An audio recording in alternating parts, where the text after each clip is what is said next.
Okay, this technology stuff is real weird. I had never gone on here before uh, and played Oh around no? with all the different settings. So Yeah. this is the first episode where I've actually blurred out what you can tell Oh, the is a bed. background? Right. I've gone, I've gone and blurred out what you could tell is a bed. I did not blur out my naps around my edges, but you probably see part of my face looks like it's Fenty-fied and I've used concealer, and the other part of my face is not. So we'll let AI be my makeup today, guys. Welcome back to your comedy bestie with your homegirl Erica Switzer. This is big episode number 4, and I'm so happy to bring to you every comedy scene needs a Rudy. I Okay. appreciate that. And so I want to present to you, I feel like I'm gonna let the questions go ahead and unfold the man, the myth, the miracle that is the one and only Rudy Ruiz, everybody. Hey, What's going on, Rudy? How you doing today? I'm doing good. I'm doing good. As you know, I'm still recovering from my ACL surgery that I had back in the first week in January. So I'm going to physical therapy like 3 times a week. But now it's gotten intense because now it's a bunch of weight training, and it's cool. But I don't like being told what to do, as you know. So the like I'm working out. Like when I first started going back in January after my surgery, it was all laying down, getting massaged, getting rubbed down, stretching. I'm like, oh, this is cool. I had no idea that once I got to a certain point, they were going to like work me out. So like you think I'm training for like triathlon or something. So it's good though because now, which I don't like, but I like. Now I'm used to going 3 times a week. So I know when this stops later this year, I'm going to keep going to the gym because if I miss a therapy session, I feel off. Mm. So, but other than that, everything else is going good. Pointing out bullshit in the comedy. Oh, can I curse or no? Yeah, please feel Okay, free. pointing out bullshit in the comedy scene, ruffling feathers like I've been doing for the last 14 years. But there's a reason it's justified. I don't just randomly snap on people. There's a method behind my madness. Yeah, nobody has gotten unjustifiably snapped on. Rudy's never just said, "Hey, you, bow." Like that's never Right. Yeah. been a thing. And since you kind of gave us a little bit of foreshadowing, so you got started 14 years ago. Where, when, how that whole thing happen? That's an interesting story. I actually the reason I okay, hold on. I don't want to do the cliche class clown thing because that's going to school. That's what was on my report card. Class clown won't shut up. Blah blah blah. So I've always been intrigued by stand-up comedy. Actually, my parents, my dad, ironically, has an amazing sense of humor, but he only does that with certain people. My mom has an amazing sense of humor. We're the type of family we'll roast each other. I think Mm. that's like a brown people type thing. Black people, Mexicans, Latinos, we always roast each other. That's our way to show love and everything, right? So that's the kind of household I grew up in. So then couple that with I grew up on construction sites. So construction workers are always roasting each other. So I grew up that I didn't know, but I grew up around a comedy element my entire life. So fast forward to 2010, 2011, coming out of my first divorce, I have 2 divorces. Um, I was going through really bad depression. My alcoholism was really bad because I didn't see that divorce coming. So this is right around the time I got on Facebook, and I didn't know how to navigate social media or anything. So while I was going through my divorce, this before I got to stand up, I would post just I was like venting about my divorce, right? And but you've seen the way I vent on stage. Basically, that's what I was doing on Facebook. And so this is before they had laughing emojis, before any of that stuff. So people would leave, ha ha ha, this made me smile. You made my day. And then I would get mad. I'm like, I'm not trying to make anybody laugh. This I really mean what the fuck I just said. So then I had a friend reach out to me who's not a comedian. She's like, have you ever thought about getting to stand up? And so then I was just like, no, why would I get in a stand up? I'm like, I love stand up comedy, but I don't really think I, really do well on stage. She's like, are you kidding me? She's like, when you were married, she goes, every time we went to your cookouts, barbecues, house parties, you're always making people laugh with your stories. It's the way you tell your stories. And I'm like, I guess. So because of her, that kind of put it in my head. I'm like, well, I don't know, maybe I can give it a try. So then back then, a lot of the OG comedians remember this. There was a show called Comedy Under the Tap, and it was in downtown Oswego under the Tap House Grill. A lady by the name of Amelia Kleiman. She got married now. I don't know what her last name is. She don't even do comedy, so she's not that important anymore. But back then, her name was Amelia Kleiman. So she produced the show. It's every Tuesday night. I just happened to Google it. And I was like, oh, I didn't know there's a comedy show in Oswego. So typically, I haven't done this in a while. Typically, I'm always in suits or some type of, button down dress pants. I got a fedora or a Kango or something. So I usually dress like that. So when I started going to the show, I wanted to learn how does stand-up comedy work. So that's when I saw people like Xavier Lamont, KB Marion. These are people I had no idea that I would wind up becoming like longtime friends with later on. So one of the producers there was like, yeah, you've been coming to these shows like the last like 2 months. Have you ever thought about doing stand up? And I was like, ironically, I had someone mention to me, I should give stand up a try. So, one thing led to another. And the guy was like, hey, I know someone that produces a show out, I think it was in Algonquin.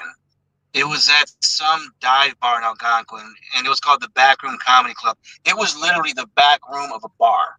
Nice. So I get booked for my first gig. However, that was April 5th. I remember that day. Well, every comedian remembers their birthday, so to speak. But that day particularly, I know because around 11 o'clock noon, my grandfather died of Parkinson's disease. Oh, And wow. yeah, a lot of people don't know that. So I rushed to the nursing home, had my breakdown and everything, and then, trying to console my mom and everyone. And then my mom just kind of looks at me. She's like, wait a minute, don't you have your first comedy show tonight? I'm like, yeah, but I'm not really thinking about that right now. I'm like, my grandfather just passed away. She's like, no. She's like, your grandfather would really like you to go. So I was conflicted.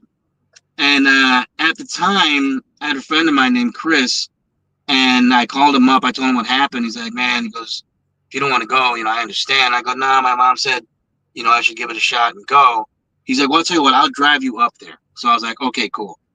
Algonquin from Aurora is like an hour and like 20 minutes. It's a drive.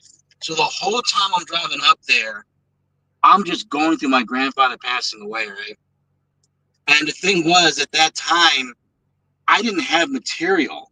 So I get there to the bar. Rick Piccolo, who passed away, may he rest in peace, he was the producer. So I want to say I was on the lineup. Matt Drufke was actually there that night, who's the executive producer of Still Not Friday. So he was there that night. A guy named, I think Joe Larkin was there that night. I don't think he does comedy anymore. I think Chris Browder was there. And another guy named Niall Dean, who no longer does comedy. And I just remember getting to the bar, and we all know our first time going up. You got butterflies in your stomach, got a knot in your throat, like your nerves are just shot. And then my grandfather just passed away a few hours ago, so I'm not really in the headspace. So then I remember I did a double shot of Patron. This is when I used to drink to try to calm my nerves. And then as I'm sitting there in the crowd waiting to go up, I realized, oh shit, like my material is about like necrophilia. And some weird story I saw on Google. And then I did, I think, a bit about being in a kettlebell gym or something. And I just remember my name got called, and then I go up on stage. I'm pretty sure every comic remembers this. It was a little stage, right? And they actually had lighting and sound. Something about when they brought me up, the moment I got on stage and the lights hit me, and I see like the 8 people that are there, it was something about the lights hitting me, and then I say my first bit, and I got to laugh, and that just like something clicked. Mm. like really deep. And I just kind of, for the 5 minutes I was on stage, kind of just forgot that my grandfather passed away, because when I heard the first laughter, I was like, oh, I might be able to do this. And then I went, did my 5 minutes. And then after that, I was fortunately, unfortunately, hooked on stand-up comedy. And I can say that to you as a fellow comic, because we all go through that. It's like one of the best, worst decisions we've ever made in our life. But that's how I got into stand-up. And then from there, you know what's weird though is that the first year, everybody finds it's hard to believe. The first year I was in stand-up, I didn't know there was such thing as open mics. Because what wound up happening, I would get booked on a show, then another comedian would be a co-producer of another show. They're like, hey, I just saw this guy Rudy. He's like, this guy dressed in suits, kind of looks like a gangster, and but he's got these funny stories.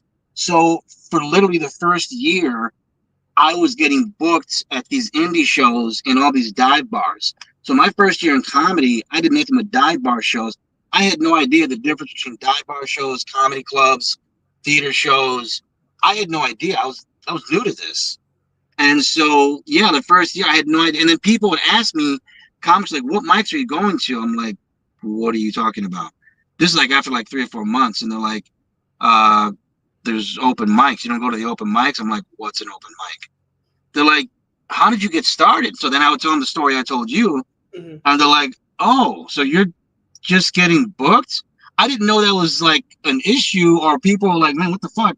So that's what it was, and it was weird because and I know I sound very cocky and arrogant. I was never horrible when I first started. I didn't really struggle. Don't get me wrong, I bombed. But like, some comedians, they have that learning curve that they have to experience first, where, they're constantly bombing. I wasn't. I'm not saying I was crushing, but I was having good sets. So I didn't even know what it was like to bomb in my first year, because I was telling all these stories. Anybody that knows me, I have a very eclectic life. There's a lot of weird shit that happens to me. I guarantee you, if I had a camera crew follow me, you could probably get 10 seasons out of my life. But yeah, so then that was about the first year, and then after that, I got into the open mic scene, and I've been going at it ever since then. I don't think anybody's ever quit and come back to comedy more than I have. So, but the thing is, I love the performing. I love the art of stand up. I'll never stop doing that. It's the business of stand up and shady ass motherfuckers in the scene that I get frustrated with. And that's what I'm just like, you know what? I need to get away from here, because I'm going to wind up punching somebody in the fucking mouth because they mistreat people. They mistreat comedians, or, somebody gets screwed out of money or whatever, and I'm from construction. Construction workers, we get in each other's face. Sometimes a fight breaks out. We handle the shit on the job site. Well, because we're men and we're a bunch of goddamn apes, we'll just sit there literally shoving each other, almost coming to blows. And then, like, an hour later, we're at the bar drinking beer, doing shots, making fun of each other of what just happened. That's what I come from. Comedians aren't like that. Most comedians are bitches. They're betas, at least the males. So to go from a construction world into stand-up, some people look at me like I'm this alpha male. I'm not trying to be alpha anything. I have a construction worker's mentality, and that's why I carry myself the way I do, but it gets misconstrued and Rudy's a troublemaker, and which I kind of am, I guess. And, he thinks he's a gangster, which I don't think I'm anything. I'm just me. If that's what you perceive me at, well, I can't help you with that. So I don't know any gangsters that do comedy. I've never heard of a mafia guy doing stand up. So I'm not a gangster. I'm nothing like that. That was a long answer. I'm so sorry. That was a long answer, but it's going to take us a bunch of different places I want to go. You Yeah. mentioned earlier when the lights hit you and you got that first laugh, you snapped right into it. Yeah. But was there another point in time where you just knew stand up was your thing? Like, was there a certain performance or a certain venue or a certain moment that just really, really clicked in for you? And then you said, oh, this is my thing. This is my shit right here. Yeah. A month I think a month after, because Amelia wanted to book me at Comedy Under the Tap first because I had been going so much. But that show, Erica, was booked out like 3 months in advance because at that time, it was one of the hottest show, probably the only show in the suburbs aside from the Comedy Shrine. And that's a whole different story. So a month later, she booked me at Comedy Under the Tap. So that was my first like experience to like because Amelia had that room set up like a legit club. Nice. So I had to do, I think it was like 7 or 8 minutes. So this was a month into it, and I crushed my set. I had no idea I crushed. I thought I did well. And every comedian knows that when you get that adrenaline dump of crushing, and you just feel like a god, like everything's just working, right? Right. And so that performance at Comedy Under the Tap, only a month in, I went home just gleaming. I'm like, oh, I can do this. Like, I can actually make people laugh. Like, I pulled a lot of my material from my own life. And don't get me wrong, it wasn't anything solid. It was just stories. I didn't know anything about setup, punchline. I didn't anything know about tagging jokes. I didn't know about format. I didn't know about structure. I didn't know about delivery. I was just kind of venting. But that's always been my thing. I always riff on stage, and then whatever sticks, sticks, because I cannot physically write out jokes. I have to do it on stage because everything's off the dome. So I would say that particular performance is when I was like, oh, I might actually be good at this. And then that's when I was like, so now sometimes it's annoying, but now like the creative center of my brain is always scanning everything. I'm always trying to see, oh, wait, that caught my attention. That caught my attention. I'm in a restaurant and I'll hear something from a conversation, and now I'm fixated on the conversation. And then I'm like, wait a minute, there's something there. So because of that performance, now I'm like, I don't know if it's the bipolar, but I'm like hyper aware of everywhere I go. And if I can pull comedy out of it, even if it's a not so pleasant situation or something dark I'm going through, I've always been able to pull comedy out of it somehow. So yeah, that would be the one of the defining moments, that Comedy Under the Tap performance only a month in, and to crush just a month in, I was like, I can do this. Absolutely. Absolutely. And for those of you who are not stand-up comedians, I think I was probably 3 years in when I got to the, is that anything? Is this anything? Is this anything? Is this Right, real? right, yeah, What did she say? Oh, that pitch in her voice. I want to, yeah, yeah. that's a real thing. It's like a sixth sense for us. Like there's a comedy documentary called I Am Comic, and what's his name? Jeff Foxworthy says that regular people have the same thoughts comedians have. The only difference is regular people, it kind of goes in here and then goes out this way. Where comedians, it goes in here, then we take it, we polish it, and we show it back to you. And that's why a lot of people are like, oh, I had that same thought, or I've been to the same experience. So yeah, that's how we are as comedians. Hmm. Absolutely. Um, I know you got your start out here in the suburbs, and you mentioned Algonquin's far northwest from here, right? Yeah. Um, what's been your favorite place to perform in the suburbs? Ooh, a favorite place to perform. Like before I got kicked out of clubs or before? My favorite venue. I've never been asked that question. Wow.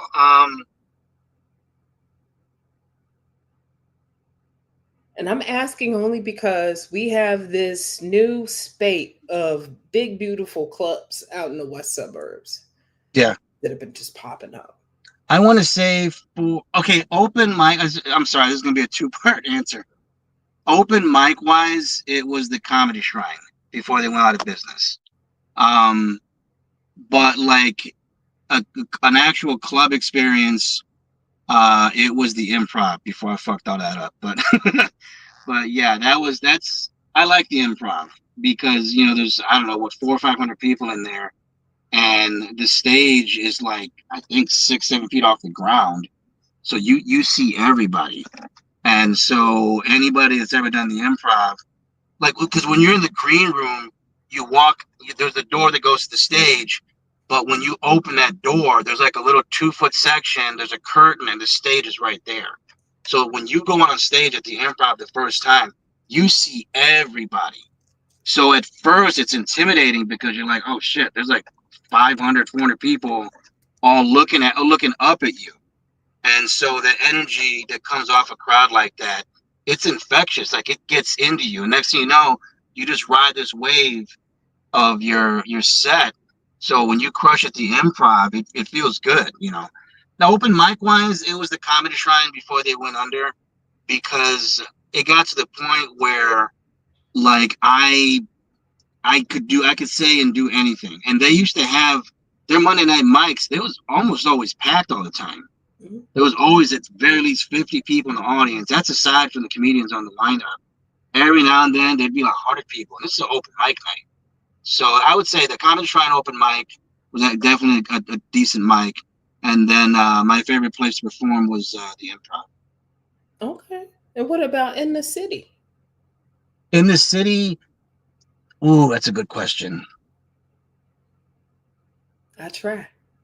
I'd have to say Zany's Old Town. Because Zany's Old Town, the reason I love that club so much is it still has that old school 70s comedy club vibe. It's a very everybody's been to the Zany's in Chicago. It's a very long and narrow room. It's not wide. It's long and narrow. People are literally shoulder to shoulder when they sit down. The bar's in the back. You got to kind of go through this Goodfella type thing to get to the green room, which is upstairs. You know, you got to go to the kitchen area, go behind this little staircase, and then the green room's upstairs. So it's very 70s type vibe from it. And the stage is not very big. It's very small and narrow. But the audience is right there. So you see this, you know, once your eyes adjust to the light, you can see everybody in there. And it's not a big club. That's what I love about it. It's not a huge club. I think maybe 100 people a capacity, something like that. Maybe not even that. But definitely Zany's Rosemont. That's my favorite club to perform. Or Zany's Old Town is in Chicago. That's my favorite club in the city. That is a very nice choice. I will have to ditto that because I was just there last Monday. And when you talk about a shoebox, that is a shoebox style room. Yeah, and it is perfect as far as ceiling height. Right. You get all the sound. All the acoustics are amazing in that club. The acoustics are great in that club. And even if they weren't so great, just the design of the room and all that stuff, you got it locked in there good for sound. Yeah. Absolutely. The bar is good. You're right. It really does have that old school 70s feel, which is it does. Yeah, a lot of fun. And all the freaking photos. The history that's in that club. You could sit there for probably an hour, maybe more, just looking at all the famous comedians that got their start or went there on their way up. So there's a lot of history in that club. I love that club. Absolutely. Same here. And it's one of the few green rooms that keeps Red Bulls on stock. Yeah. Which, of course, you know, girl needs to pick me up after a long ass day of regular. Oh yeah, and then comedy job.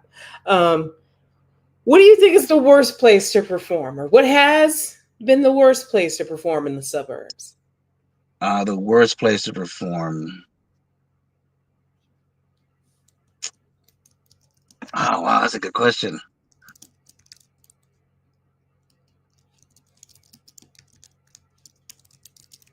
Damn, I've never thought about that. I know. It's hard. Worst place to perform in the suburbs. And I'm thinking dive bars, very much. That's probably the Comedy Shrine. Okay. the thing with the Comedy Shrine, that fucking club has so much toxicity in the management structure. So like the open mic night was amazing for comedians because there was so much networking involved. Everybody went up. I know I hosted that mic. I think the last 6 months they were in business. But it was also one of the worst clubs to perform at because they would constantly cancel gigs. Checks were always bounced. Alex Crockett was an asshole as a general manager. So that's the last few months. I'm sorry. Should I not have dropped his name? Sorry. Anyway, but it was just, there were so many things about the Comedy Shrine that the comedians really wanted that club to succeed. But because there there's you know gigs that are being canceled. Like, and I mean like comedians from the city would drive to the club, get there, and be told the show's canceled, and then not get paid. And then they have to drive their ass all the way back to the city. So that's the kind of double-edged sword of the Comedy Shrine. Like the open mic night was amazing, but it was by far one of the most toxic clubs. It's unfortunate we went out of business because it was around for like I think almost 20 years. I think like maybe 15, 16 years. But the management in there was very toxic. I love Dave Sinker. Dave Sinker's actually the one that encouraged me to keep going in comedy because prior to that's the I forgot to tell you prior to actually starting stand up, I didn't know anything, so I actually took an improv class at the original Comedy Shrine that was in downtown Naperville above Bar Louie. And Dave Sinker was actually the teacher of that improv class. So Dave Sinker is the one that saw something in me, and then that's when my friend, that I told you earlier, that told me to get into stand up. But Dave Sinker is actually the one that saw something in me when I took his improv class, and then that's when my friend told me I should get into stand up. I couldn't finish the improv class because I got sent to jail. That's a different story. Went to jail for a little bit, and then when I got out, I continued with the stand up. So yeah, it's a running theme in my comedy career. Every now and then, I do 15 days, 20 days, 30 days, or whatever. Sometimes it be like that. That is life. Um, who influences your comedy, or what influences your comedy? Who influences my comedy? I think, I know this sounds like a really cliche answer. I think just people in general influence my comedy. I do that little segment called Flowers, where I kind of give comedians like their props and everything. So the one comedian, which is Zoe Dotson, I love how she's always observing everything around her. So I'm the same way. So I think people, when I see people interact, my that's an inspiration.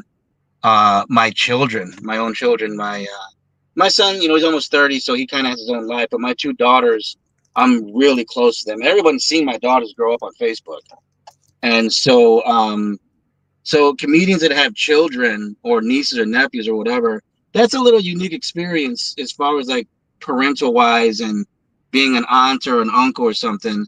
So my children definitely they are an inspiration for stand up comedy. That and then just life experience. I've never been like a setup punchline type comedian. I've tried it several times. That's not my style. I'm more naturally a storyteller. I understand that completely. I've tried to be a one-liner. Yeah, so what's weird is I'm amazing at puns. Like I'm quick with it. Like my one of my best friends, Peter Daniel, he's like a younger brother to me. Every now and then he'll try to one up me and he'll send me a pun. I'll tag it like 3 times in a row. And then he's like, I hate you. I don't know. I'm amazing at corny ass puns. I'm pretty sure I could probably get 15 minutes if I were to go back on my Facebook and all the goofy ass puns that I come up with. I could probably make a bit out of it, but I don't. Yeah, I don't really do it. Okay. Well, then, who are some of your favorite comedians personally? Famous comedians. My all-time idol is Richard Pryor, hands down. Okay. Everybody's heard, all the stories about Richard Pryor inspiring them. But there's two comedians that made an impression on me. And the unique thing about Richard Pryor is my dad had his albums, my dad would watch his specials, but we couldn't listen to it, so we'd get sent to our room. But I would hear my dad laughing, right?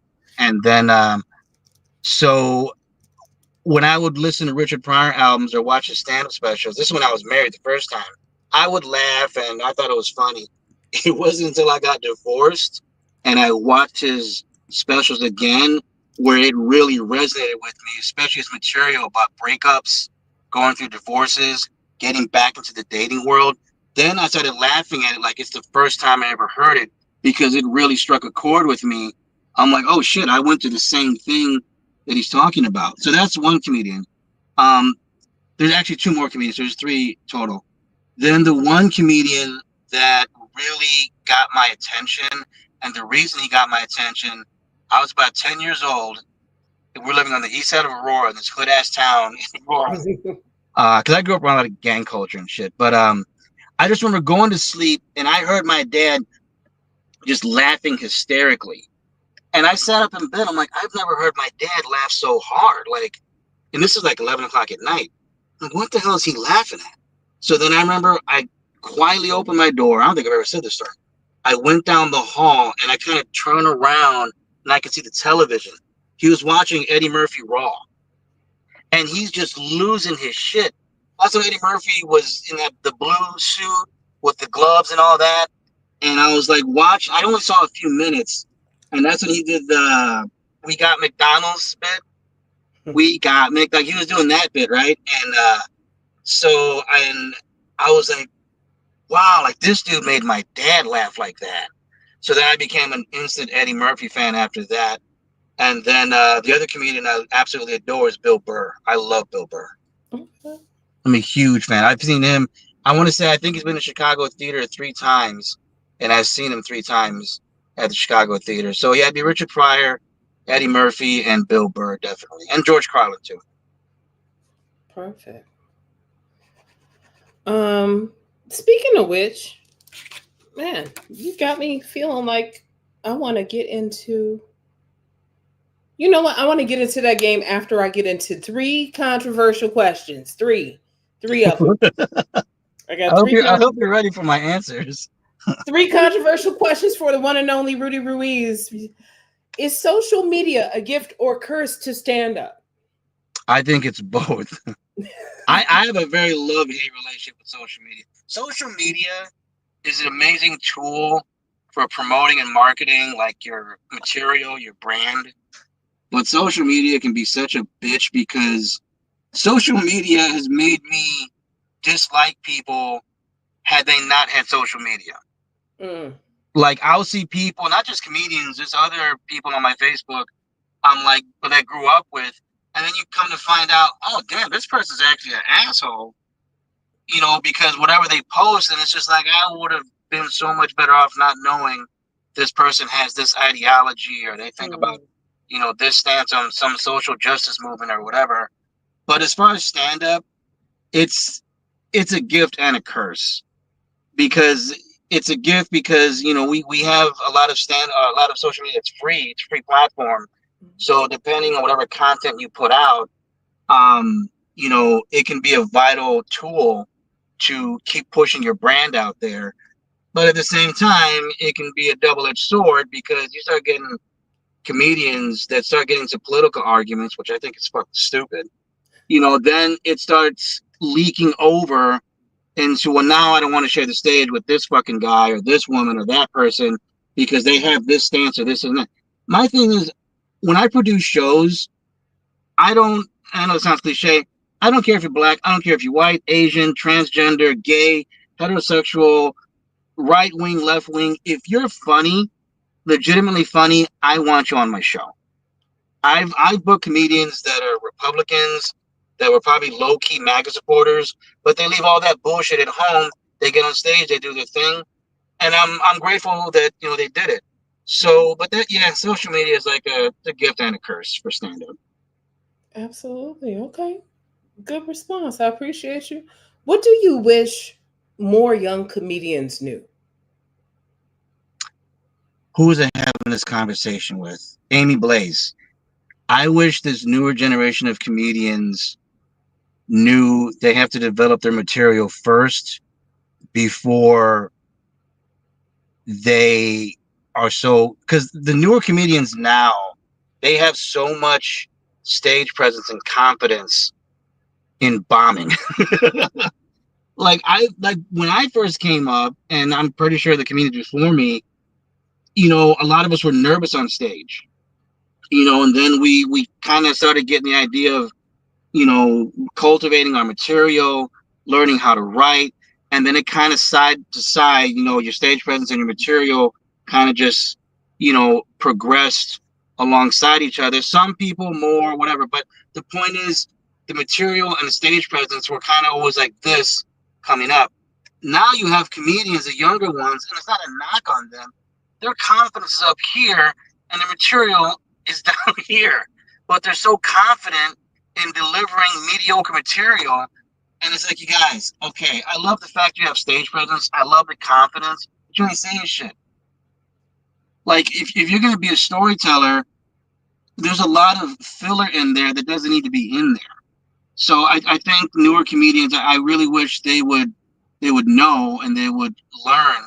You need to have some strong writing. You're gonna have to develop it, but read the books. There's actually comedy workshop books that help you. It's not gonna make you funny, but it's gonna help you structure your writing. It's gonna help you learn how to structure a bit. It's gonna tell you what's the premise, what's the setup, what's the punchline, what are tags, how can you rework a bit. A lot of comedians, especially the last 2 3 years, it's a pet peeve of mine. I can literally, some comedians, I'm not going to name drop them because I don't want to do that, which I already did that earlier. But I can almost verbatim lip sync their bits at an open mic because they keep saying the same shit over and over again. And I wish they would learn. It's like, dude, if you're going to keep saying the same bit, rework it. Try a different setup. The other thing too, I wish they would do, put some emotion behind your phrases. Mm. Put some emotion on a certain word. They'd be amazed. I think that's why my stories tend to work well with audiences, because there's an inflection behind it. It's kind of like listening to jazz music. There's an inflection, there's a tone, there's certain notes that make a jazz composition beautiful. The same thing can be incorporated in stand up. You just can't get up there, set up punchline, make a facial expression. Don't just stand at a mic, doing this. Do some body language, oversell the punchline. If it's a weak punchline, but you add, an act out to it, or a facial expression, or a certain inflection on a word, it'll make the punchline much stronger. Same thing with the setup. Setups can be funny. Mhm. You don't have to just say setup and then the punchline. Everything about your bit can be funny if you learn how to structure it and learn how to cultivate it. It's just, it's like Miles Davis and John Coltrane. They improvise a lot. That's the only way you learn. So when you're on stage, don't be afraid to add a tone or an emotion to a word. I wish live new. Some of them got it, but some of them, the material and the structures of their bit, it has to be on par or close to their confidence. Otherwise, you're confidently just not saying shit to people. Absolutely. Yeah, Absolutely. I got to echo what you said. It's adding another note that's in tune. Adding yeah, another tag is adding another note that's in tune, and just playing and improvising. yeah. Coltrane once said, if you ain't lived it, it ain't coming out of your horn. Amen. And that goes along with your stand up, it goes along with your storytelling, it goes along. Even Jeff, great comedian, just Jeff, my comedy bestie, Oh, he's I even love Jeff. on me talking about quit reading your jokes. I'm like, all right, all right. There's a couple times where I felt like I caught you reading. I was like, okay, I know what you mean. I'll go work on that. But Yeah, it's just, and then also never be too big where you can't take a note. yeah, Especially young comedians, never be too big where you can't take a note, because when you're going and creating this masterpiece and all that, you want to play it back until it sounds like a masterpiece to you. oh, absolutely. Right? Like, I don't ever think I don't think I'll ever get to the point where I think I'm too good not to hear some criticism or feedback. Not that if it's something that's, and here's the thing, and here's the other thing.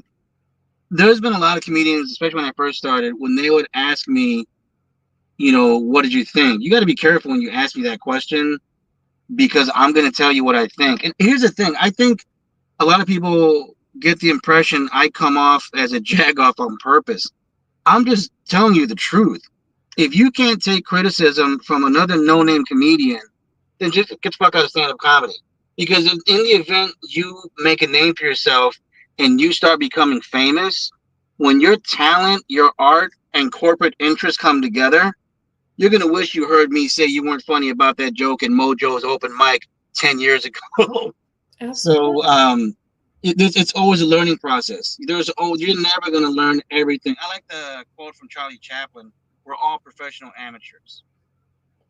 And you're never going to get so good at stand-up comedy that you know everything. That's impossible.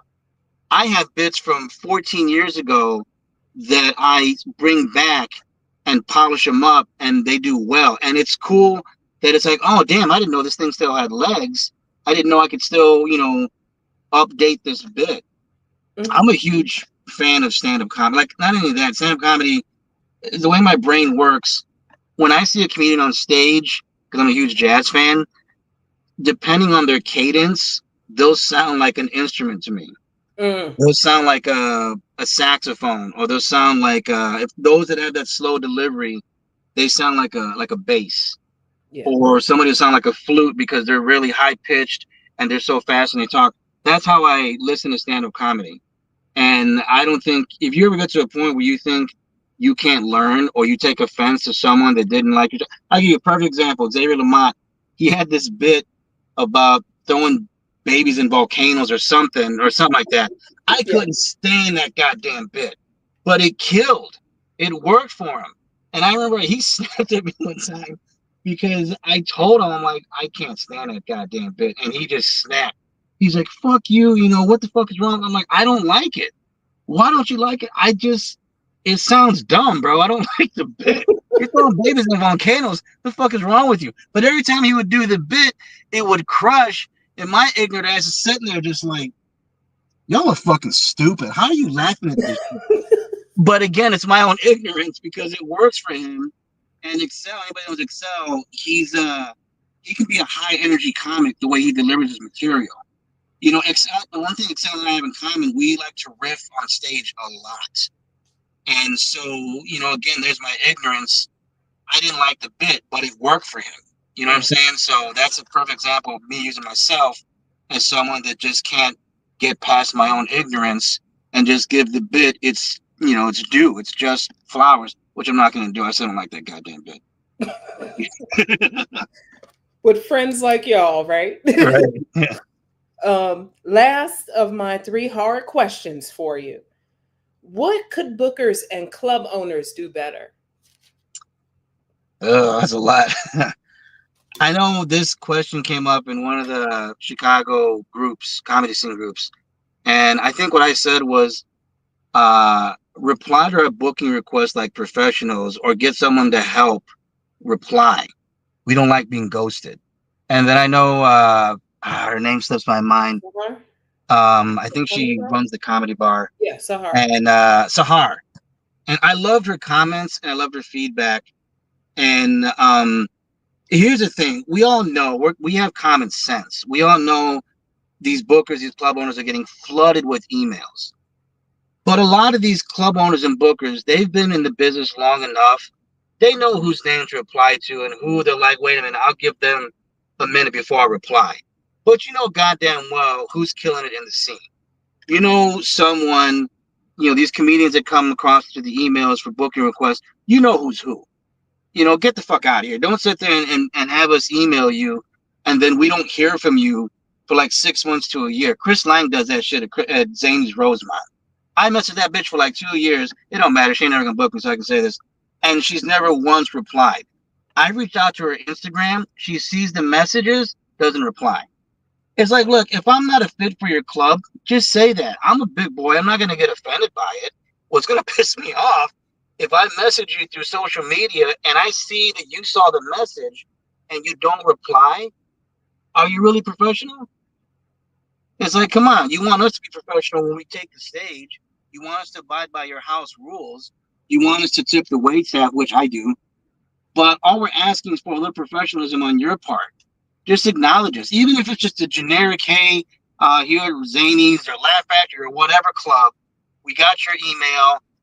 If you don't respond in the next few days, 2 weeks, please send another email out again. So even if it's an automated message, we would just like to be acknowledged. That's all. And have a showcase night. I pitched a showcase to Glenn Martino at CG's. I tend to think the only reason he even was interested in it because prior to that, I blasted him all over social media because of some shit that happened with him and a good friend of mine. And I think the only reason he even listened to me because he tried to save face so I could take that shit down because I pitched that shit back to him in March and there's still no showcase at CG's. He said that he was gonna reach out to me and book me as a host or a feature. I ain't heard shit for this motherfucker since March. So I think bookers and club owners they need to have a showcase night, because you have these comedians, especially the younger comedians, who don't have access to weekend gigs. So they need their own showcase night, because they need to know what it's like to perform in front of an audience and not a bunch of fucking comedians. Yep. That's what the open mics are for. These suburban comedy clubs, they need to have a consistent showcase night, because it's not just the younger comedians. All of us would like a showcase night, because if we have a new set that we want to try, go to the showcase. And then the other thing that's annoying, a lot of these bookers and club owners, they have a circle of comedians that's their favorites that they pull from. And it's like, how many other comedians are out here that are just as funny as your favorite circle of comedians, and you're not booking them? Liz did that shit at the Comedy Vault. I can't stand that shit. It's like, there's so many people, so many talented comedians out here. Just step outside of your comfort zone like you ask us to do on stage, and give other people, opportunities. Some of these clubs, you go back on their social media, 90% of their headliners are white. The fuck is that about? I hardly ever see Arabs, Asians, transgenders, gays. I hardly ever see black people, Mexicans. They're predominantly white. Why the fuck is this still happening? That's some 80s and 70s shit. Here we are in 2025, and your predominantly headliners are white? I'm not knocking white people, but it's like, come on, you know what I'm saying? Like, add some color to your headliners. I mean, I know I pass for white, but I'm Mexican. I can speak Spanish. Have me headline. I'm like, I don't mean to put people on blast. I'm just speaking my mind. I don't get booked anyway because I'm very outspoken. I made my peace with that. But yeah, do showcase nights. There's nothing wrong with booking black headliners. I like to think that a lot of my lineups that I had at the Moonlight Theater before that shit went bad, that didn't go bad. That shit wasn't my fault. But I make it a point to have a very diverse lineup. I've done lineups where it's all Latinos. I've done lineups where it's all black comedians. I've done lineups where it's all females. I've done lineups where it's black person, Mexican, Asian, Indian, whatever. Like, people of color are funny. Yeah. Stop stifling their creative progress into headlining. If all you're doing is giving them guest spots or a bullshit, spot at some shitty night that you can't, you have no audience, you're not giving them their proper, they need their night to just shine. And that's where the showcase night comes into. And so start booking black people to headline. They shouldn't have to rely on the south side of Chicago to perform. CG's Comedy Vault, I don't give a shit if they get mad that I'm saying this. Book black people as your headliners, not once a month or once every quarter. There's nothing wrong with having a black host, black feature, black headliner. There's nothing wrong with that. They're funny.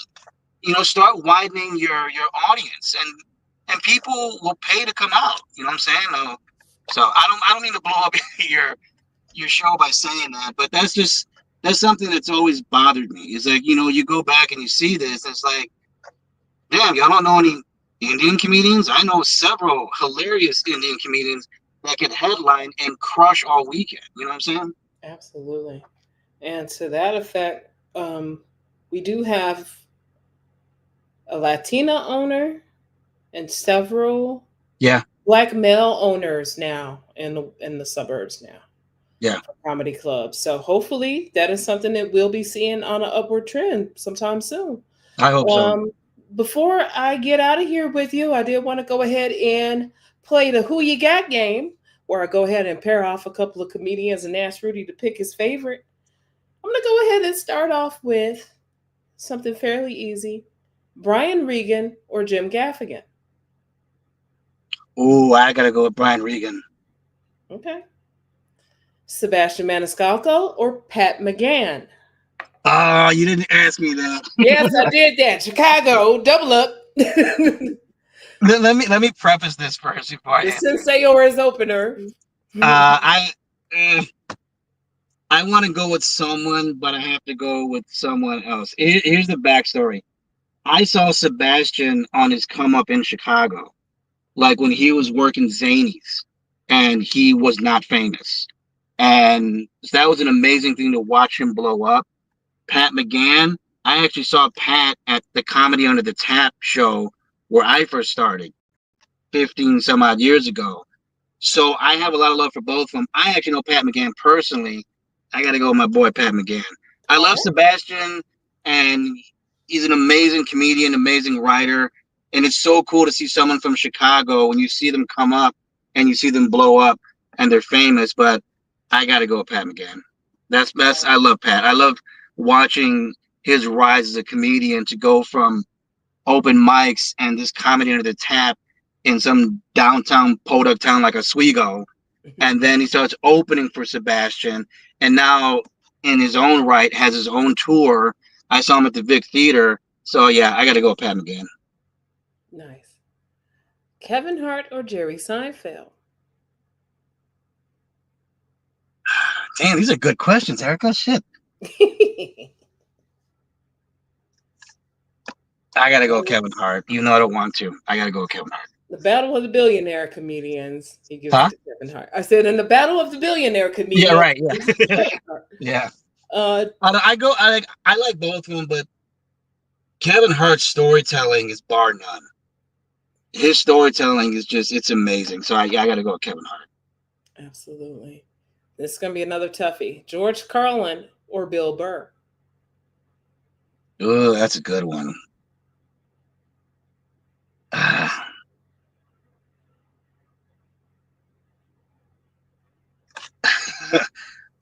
Up here, I want to go with Bill Burr, but in my heart, I have to go with George Carlin, only because George Carlin had such an amazing intellect about the social consciousness of his country. Like, and the newer comedians need to study George Carlin. Like, they really do. Don't get me wrong, I like Bill Burr, the way he vents about shit and everything. And Bill Burr has this amazing ability to walk that line of controversy, and he pulls it off very well. But George Carlin, he had his pulse on this country, on people, on humanity, and the way he was able to take a lot of social issues and social injustices and almost like a preacher and make it hilarious it's an amazing thing. I don't think we've ever had a comedian like George Carlin. I don't think we ever will. Like the way George Carlin did his stand-up was like conducting an orchestra on stage. Yeah. So I'd hands down, yeah, it's gotta be George Carlin for me. I had to switch Bills. Sorry, I had to switch Bills because I originally had him up against Hicks for you until you said Burr was one of your favorites. Oh. Paul Rodriguez or George Lopez? Paul Rodriguez. Absolutely Paul Rodriguez. He's one of the OG Latino comedians. Paul been funny as hell for a long time. I remember watching him in the 90s on TV and just loving him. Just that style, that effortlessness. Yeah, I remember seeing him in the 80s. I know I'm dating myself. I'm almost 50, but I remember seeing him in the 80s and then in the 90s before I ever got into stand-up. And he's naturally funny. You could he's not on. He's just naturally, you can tell comedians that are on and they're just trying to make you laugh. Paul Rodriguez is just funny, dude. It's naturally funny. I love that about people who are just naturally funny. He's one of those people. Absolutely. I'm going to give you two more and then we'll bounce. Another Chicago battle. Deion Cole or D. Ray Davis? Ooh, that's a good one. I got to go with Deion Cole. Okay. Yeah, I love Deion Stan. You know what? He's an amazing actor too. When I saw him in what was that Western? The Harder They Fall? Yeah, with Finance Regina King, looking all chocolatey. I love that one. But yeah, Deion Cole, hands down, Deion Cole. Yes, Deion is awesome. And I know you mentioned him earlier. So Richard Pryor or Red Fox?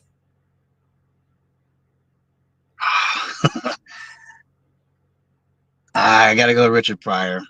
I love Red Fox because Red Fox is like the precursor to Richard Pryor. Right.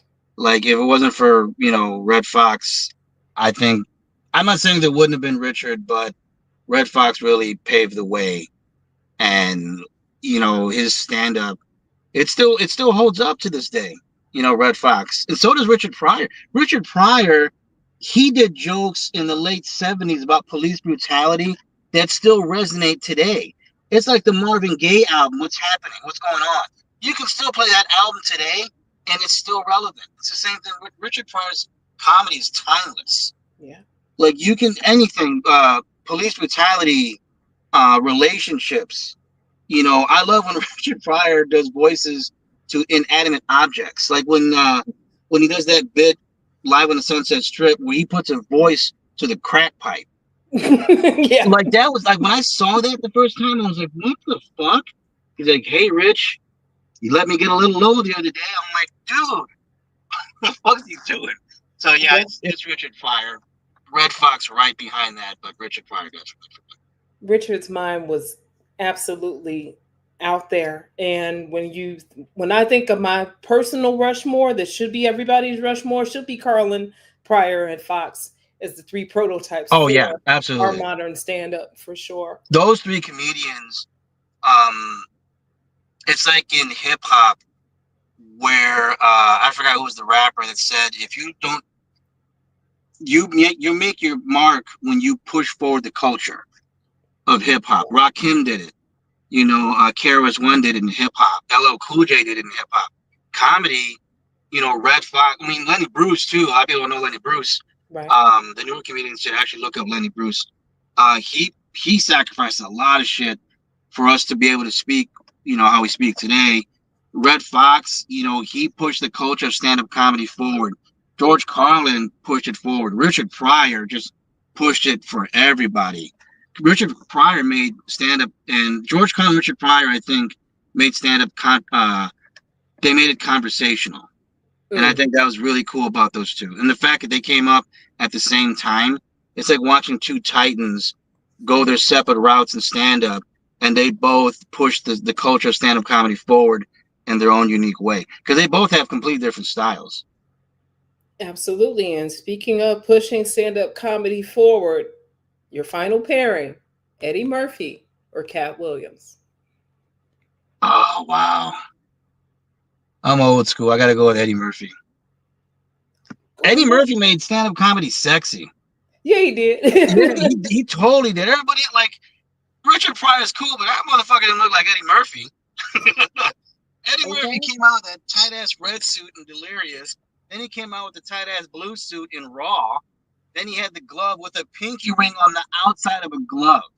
That man had that goddamn nerve to come out all handsome and shit. I'm heterosexual like a motherfucker. I love pussy, but Richard Pryor, or when Eddie Murphy came out in that blue suit, I was like, damn, he look handsome as hell. And then he's funny.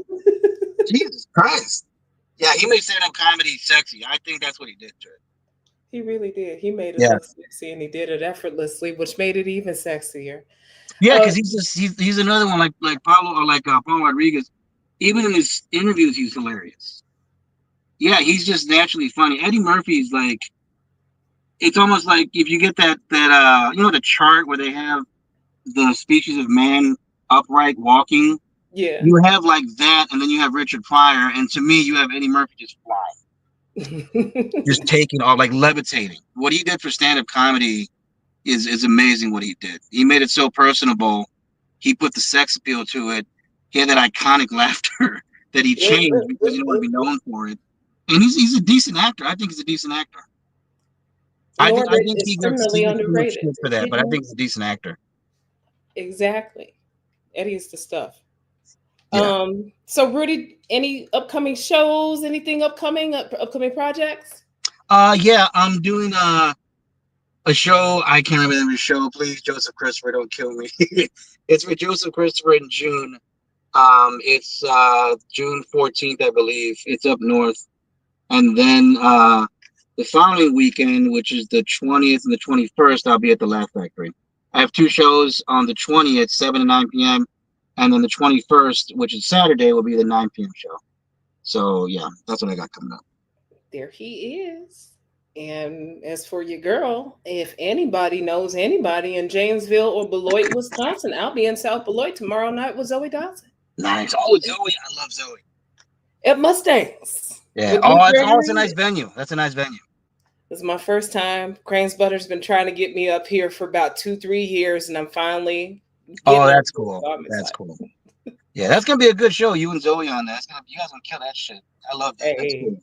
that's my girl. So Rudy, thank you so much for spending time with me and talking comedy with me. And where can people stay in touch with you on social media? Instagram at comedian Rudy Ruiz, TikTok at comedian Rudy Ruiz, Facebook at comedian Rudy Ruiz. I don't really do Twitter or X, whatever it's called. I don't really do all that. But yeah, that's where you can find me on social media, and then you'll see me out at the Perfect. mics when I'm not pissing people off. Perfect. Thank you so much. Thank you, You're Donetta, for welcome, hon. watching. Thank My you so much best for having me friend. on the show. Thank you, my best friend from childhood, Donetta. Thank you for watching. Love you, boo. Thank you, everybody, for watching at home. It's been your comedy bestie. Tune in next week. I'll be back. Bye.